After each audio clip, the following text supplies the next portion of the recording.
El rumor de la chica de la fiesta me llegó hace un tiempo. Probablemente sea de público conocimiento, como toda leyenda urbana. El tema se puso más escabroso cuando un amigo de San Martín me comentó de un evento macabro muy cercano a él, que justamente estaba relacionado con el rumor de la chica. Me tomé el tiempo necesario para escribir este relato, porque tardé en averiguar detalles, ahondar las fuentes, charlé con gente de la zona este, indagué en diarios sobre los sucesos de aquella fecha y llegué a la conclusión de que esta historia, más que una leyenda urbana, era espantosamente real.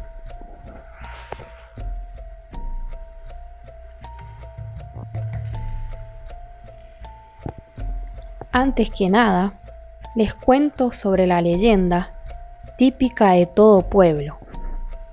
La historia es nocturna, sucede en fiestas y en boliches en Mendoza. Los lugares donde el rumor se repite es en Corralitos, La Primavera, Fray Luis Beltrán, San Martín y Palmira.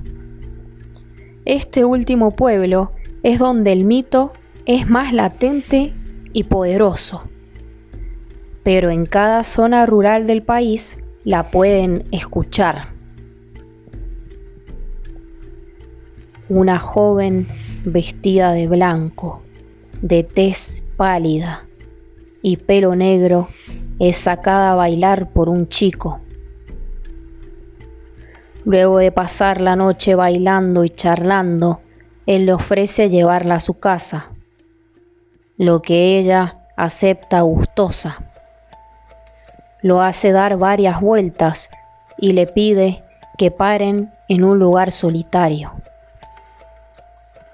Él se detiene entusiasmado por la posibilidad de intimar con ella, pero solo se lleva unos besos y una que otra caricia.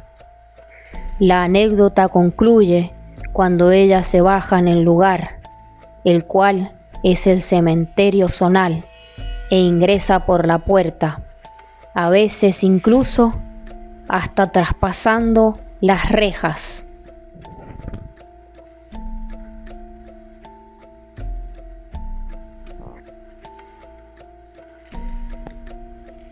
Una variante que escuché en la primavera, mucho más jugosa y tétrica, es: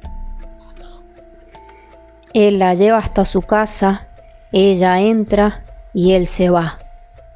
Al otro día encuentra en su auto una campera de jean y vuelve al domicilio donde la dejó. Lo atiende el padre de ella y le comenta, dolorido, que su hija murió hace unos años. Le pregunta por qué la busca. El chico le comenta aterrado la historia y el padre se da cuenta espantado de que la campera era de su hija.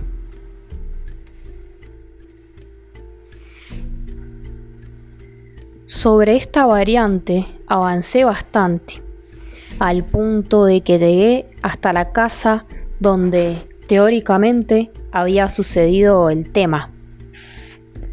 Me atendió un señor muy viejo. Me hice pasar por periodista de un diario, cosa que he hecho para averiguar todo lo que sé. No me dejó entrar, pero desde la vereda me contó que era viudo, que efectivamente hacía unos años había perdido una hija, y cuando le pregunté por el tema de la campera de jean, se le llenaron los ojos de lágrimas y me cerró la puerta en la cara. Con todo esto saco dos conclusiones: o la historia es verdad y el viejo no quiere contar nada, o la historia no es verdad y está cansado del rumor.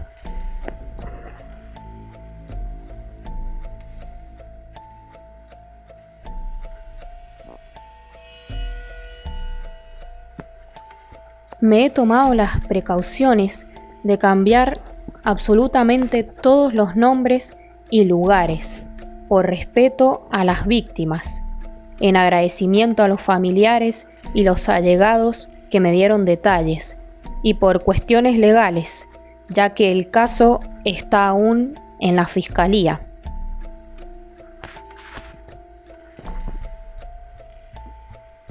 Era sábado a la noche. Marcos, Ignacio y Damián eran 3 amigos de San Martín que habían ido a bailar al famoso boliche del Este, como religiosamente lo hacían cada fin de semana. Damián era un seductor nato e implacable. Marcos lo acompañaba bastante bien, e Ignacio era el que menos atinaba, pero siempre estaba con sus amigos. Los 3 eran inseparables. Sus estudios primarios y secundarios los habían hecho juntos. Solamente se distanciaron en la universidad, cuando Marcos se decidió por las ciencias económicas, Ignacio por policía y Damián por la enología.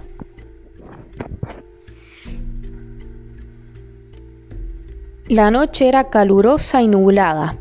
Ignacio se quedó con una chica que conocía. Damián y Marcos estaban buscando chicas en la pista VIP. Damián se quedó con una rubia al segundo intento y Marcos siguió deambulando por la pista hasta tarde. Una vez que se resignó a que esta no era su noche, tomó varios tragos de más, como le solía pasar. Al cabo de un par de horas estaba ebrio, por lo que salió a la pista del patio a tomar algo de aire.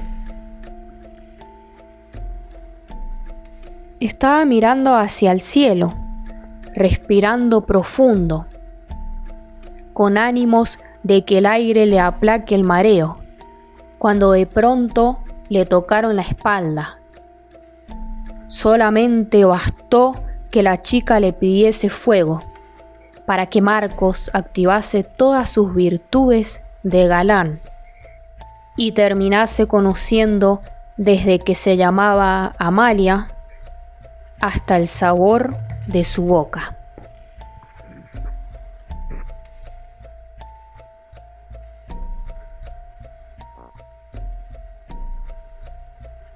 Se hicieron las 6 de la mañana y se juntaron en la puerta del boliche para volverse en el auto de Damián. Pero no volvían solos, sino que Amalia los acompañaba. Ella vivía también en San Martín y Marcos se había ofrecido a llevarla. «Nos pagás con esa medallita que tenés en el pecho», le dijo Damián en broma mientras subían al auto.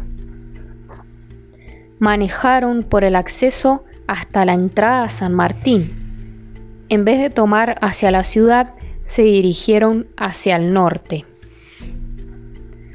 Los 3 le hacían chistes a la chica por lo lejos que vivía, a lo que ella correspondía con una mueca, un gesto con sus ojos o con una sonrisa casi forzada.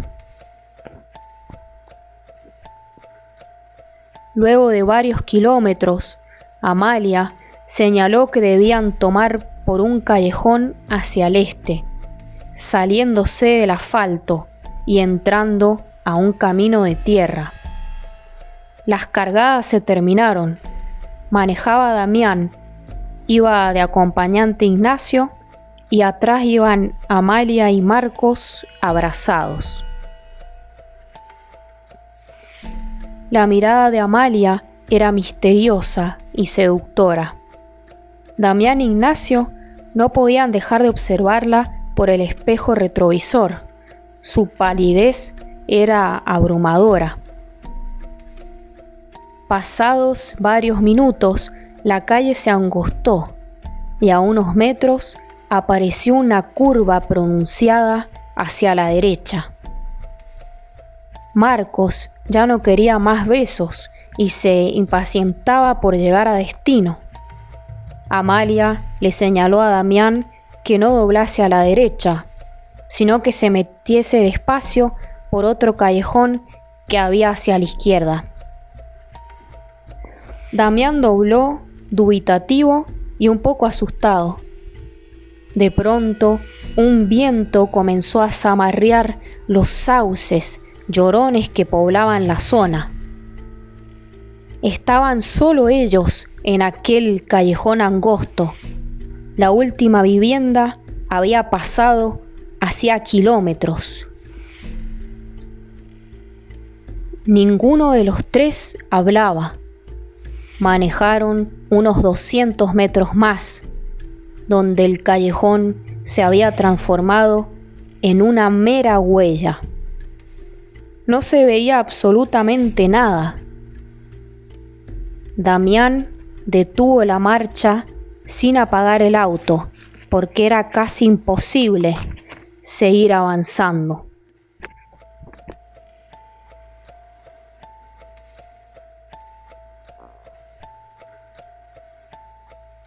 Marcos le preguntó sorprendido si ella vivía ahí. La chica contestó que sí, que vivía a unos metros más adelante, que siguiera un poco más. Su voz había cambiado y su palidez resplandecía en la oscuridad del auto. Ignacio bajó el vidrio polarizado para tratar de mirar mejor el lugar. Un frío gélido y el ruido del silencio penetraron el habitáculo del auto. Damián titubeó y tartamudeando le dijo a Amalia que no podía seguir avanzando. No sabía qué más decir. Amalia le dijo que solo faltaban unos metros. Marcos estaba mudo. El frío del cuerpo de la chica lo estaba congelando. Damián encendió las luces altas y no vio absolutamente ninguna casa, ni rastros de luces o ranchos. Incluso no había más huella. La mirada de Amalia estaba fija en él. De pronto Ignacio reaccionó y le repitió a Amalia que no podían seguir, que se iban a enterrar en el auto, que bajase y que ellos la iban a acompañar caminando. Damián le clavó una mirada desesperada a Ignacio y le dijo susurrando que él no se iba a bajar, que no iba a dejar el auto solo. Marcos le soltó la mano a Amalia y dijo que tenía mucho frío, que no se iba a bajar porque se iba a enfermar. Ignacio miró hacia la oscuridad. Ahora la mirada de Amalia penetraba sus pupilas desde el retrovisor. Entonces bajó la vista y le dijo que fuese sola, que ellos la iluminarían y la mirarían desde el auto. Amalia levantó una ceja en señal burlesca. No importa, chicos, ustedes vayan, yo me voy sola, solo que no tenía ganas de caminar, dijo serena. Mitad sorprendidos, mitad aterrados, vieron cómo Amalia se bajaba del auto, saludaba con un beso a Marcos y luego se perdía entre el forraje silvestre del descampado. Los tres tiritaban de frío, pero más de miedo.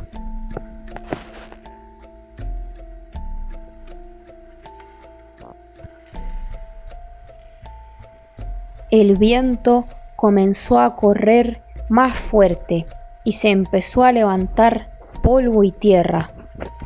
Ignacio subió al vidrio y le pidió a Damián que se fuesen, que le daba miedo estar en el medio de la nada, con la oscuridad de la noche envolviéndolos. El lugar era tenebroso y solitario. Las ramas de los sauces se movían y con las luces del auto generaban un efecto de sombras que hacía aterradora la escena. Entonces comenzó a llover y las ráfagas de viento azotaron violentas el vehículo. Salieron marcha atrás del callejón y condujeron a toda prisa hasta la calle asfaltada. El susto y los nervios les impidieron hablar hasta no estar nuevamente cerca de casa. La noche llegó a su fin y cada uno se fue a acostar. Antes de dormir, algo se les vino a la mente a los tres. Esos ojos, esa mujer, ese lugar horrible. Al otro día, como todos los domingos, se juntaron después del almuerzo para comer algo previo al partido de Boca San Lorenzo. Siempre se contaban las aventuras y desventuras de la noche anterior, pero obviamente ese domingo todo se centró en el suceso de Amalia. Ninguno se animaba a comentar sobre el pánico tremendo que habían sentido. Luego de un rato, Marcos les pidió a sus amigos que lo acompañaran hasta la casa de Amalia y puso la excusa de que se había olvidado de pedirle el teléfono y que era una linda mujer para volverse a juntar, aunque los tres sabían que quería volver para ver realmente dónde vivía, porque ninguno la noche anterior pudo conciliar bien el sueño pensando en lo extraño de la situación. Ignacio tenía que cumplir horario nocturno en la comisaría de San Martín esa noche, pero Marcos y Damián fueron a buscarla. Lo hicieron antes de que anocheciese otra vez.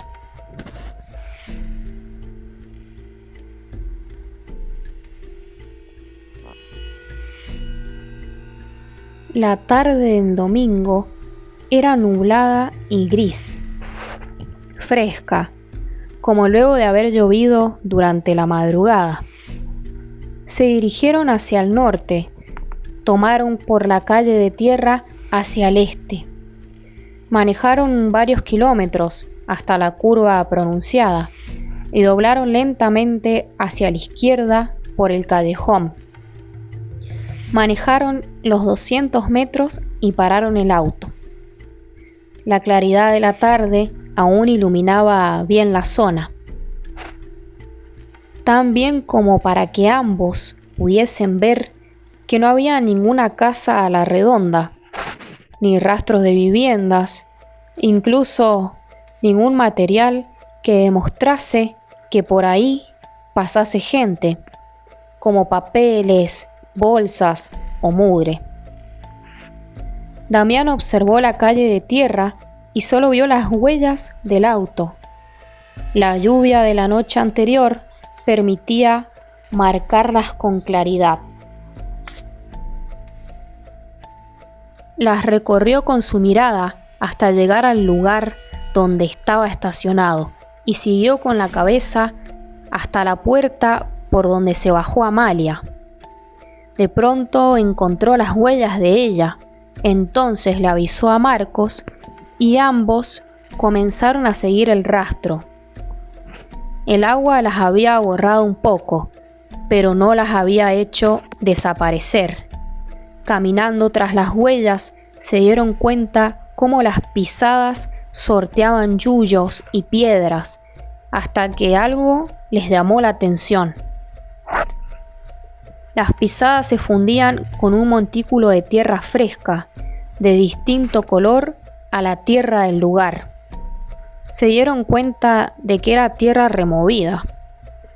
Ambos se miraron y una corazonada de miedo les generó una duda y una seguridad. No hicieron falta palabras.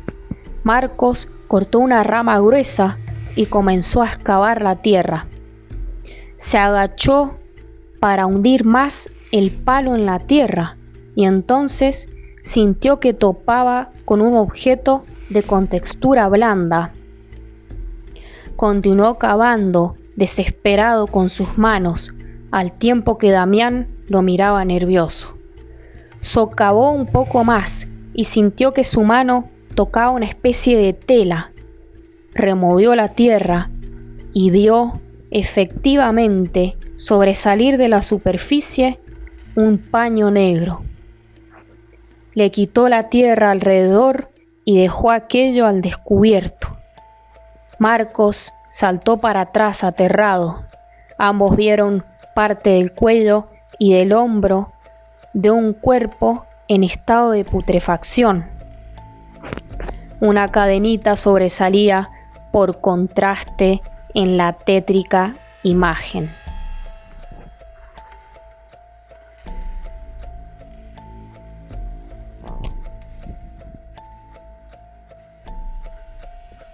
Los dos huyeron espantados hasta el auto.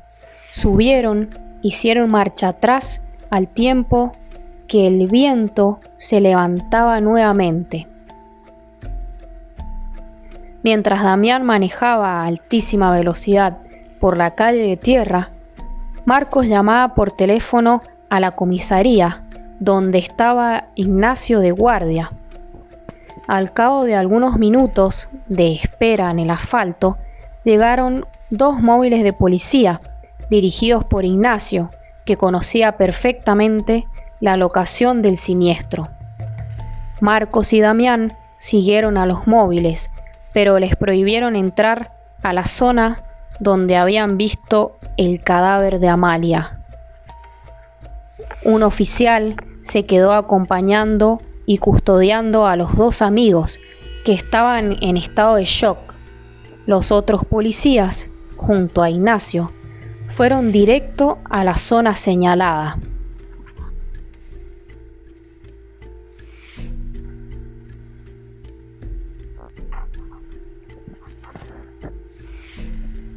Pasó un tiempo que se hizo eterno, cuando por fin regresó Ignacio.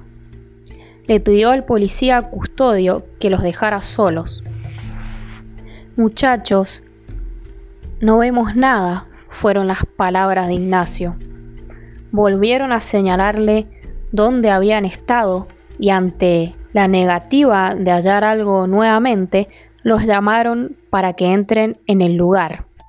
Marcos y Damián iban adelante, acompañados por el séquito de oficiales. Llegaron a la zona donde habían visto enterrado el cadáver de Amalia. Estaba cercado y hurgado, pero no había rastros de nada. Un calor invadió el cuerpo de ambos, mezcla de horror y vergüenza. Los 2 sabían lo que habían visto. Marcos cavó un poco más, al tiempo que Damián se agarraba la cabeza, desorientado, y caminaba alrededor intentando encontrar otro sitio.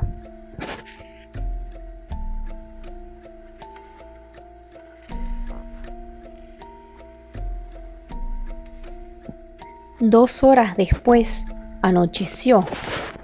Entonces decidieron terminar la búsqueda y echarle la culpa al cansancio de los muchachos por la jornada anterior.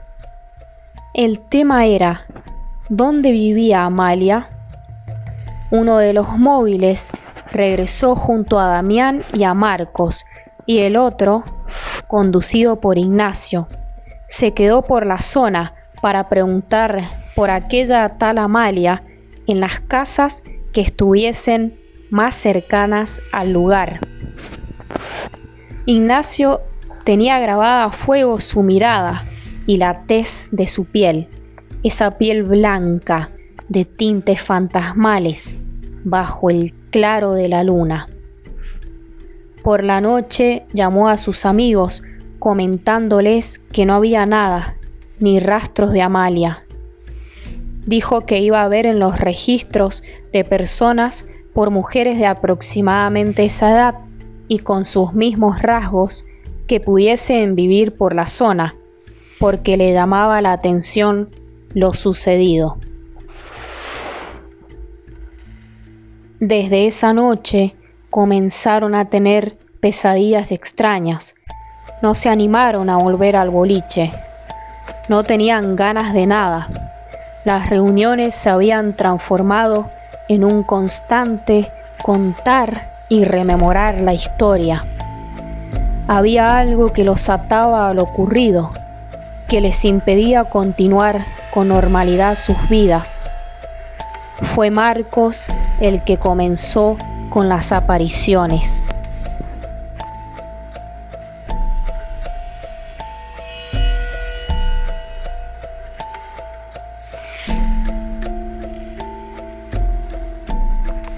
Una noche, los padres de Marcos llamaron aterrados a Ignacio, que todavía estaba cumpliendo su turno en la comisaría. Cuando el policía llegó a la casa, Marcos estaba bajo un ataque de pánico en la cocina y no quería entrar a su habitación. En compañía de su amigo, se animó.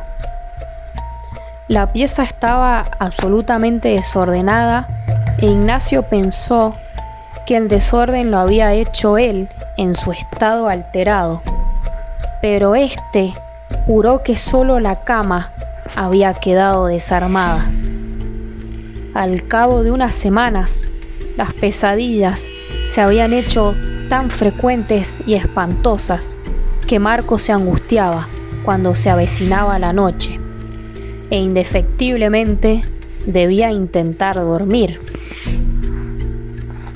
Una energía oscura se percibía no solo en su habitación, sino en cada lugar donde iba.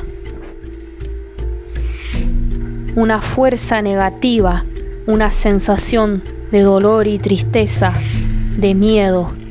Algo lo estaba consumiendo. 2 meses después, vendieron la casa y la familia de Marcos se mudó a otro barrio.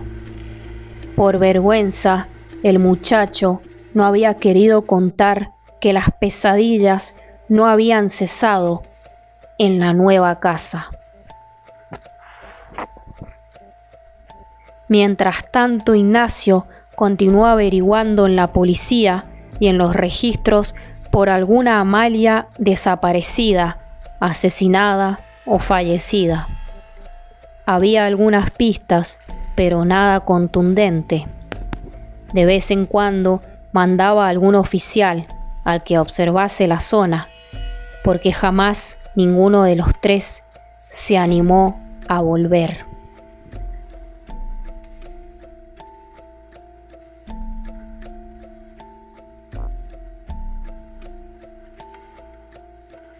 El turno de Damián fue peor. Comenzó con pesadillas para luego tener visiones despierto. Todo empezó una noche que se estaba afeitando y pudo ver por el rabillo del ojo cómo alguien lo observaba desde la ducha. Al darse vuelta, ese alguien desapareció.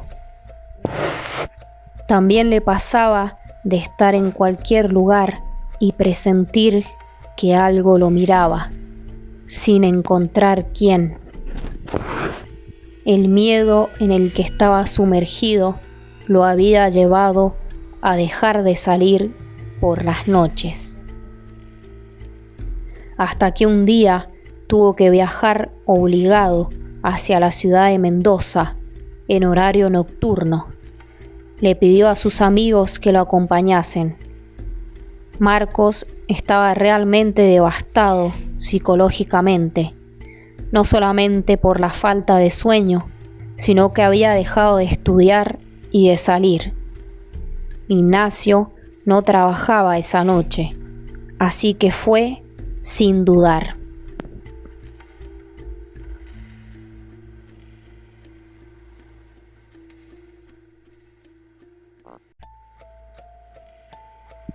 Apenas subieron al acceso este, se descargó una lluvia torrencial.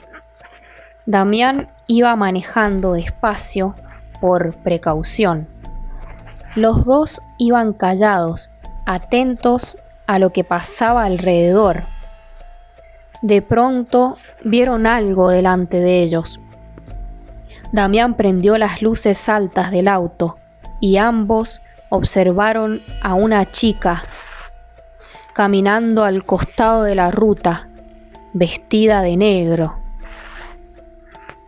El corazón les comenzó a latir fuerte y sin saber si continuar o seguir de largo, pasaron al lado de ella. En ese preciso instante, la chica alzó la mirada y pudieron verla a los ojos. Era Amalia. Ignacio le dijo a Damián que se detuviese, pero éste se negó rotundamente. Desenfundó su arma y le ordenó que pare. Damián lo miró y continuó acelerando. El policía le mostró el arma, dándole a entender que por fin acabaría con ella, pero Damián, asustado, lo increpó, diciéndole que no podían andar matando mujeres, así porque sí. Los dos discutieron fuertemente.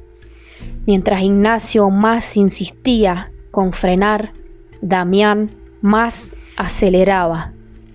Alguien les hizo cambio de luces desde atrás, a la distancia. Ignacio contó que no fue un vehículo el que irradió luz. Intuitivamente los dos miraron por el espejo retrovisor y ahí estaba ella. El conductor perdió el control del auto y pagó con su vida las consecuencias. Ignacio se salvó de milagro, pero recordaba todo lo sucedido, incluso los ojos de Amalia en el asiento trasero, donde no había ninguna persona.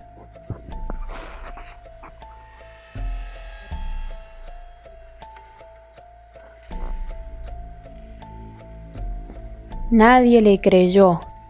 Le dieron licencia en la comisaría, parte por las heridas y parte por la pericia psicológica que no había sido muy decorosa.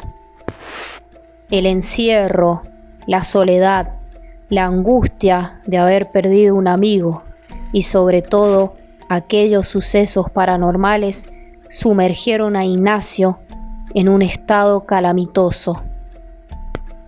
Las apariciones eran cada vez más frecuentes y aterradoras.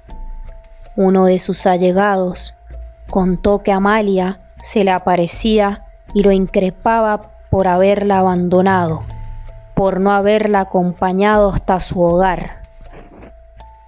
Un martes a la noche, Ignacio no soportó más el espanto y se despidió de este mundo con un tiro en la boca.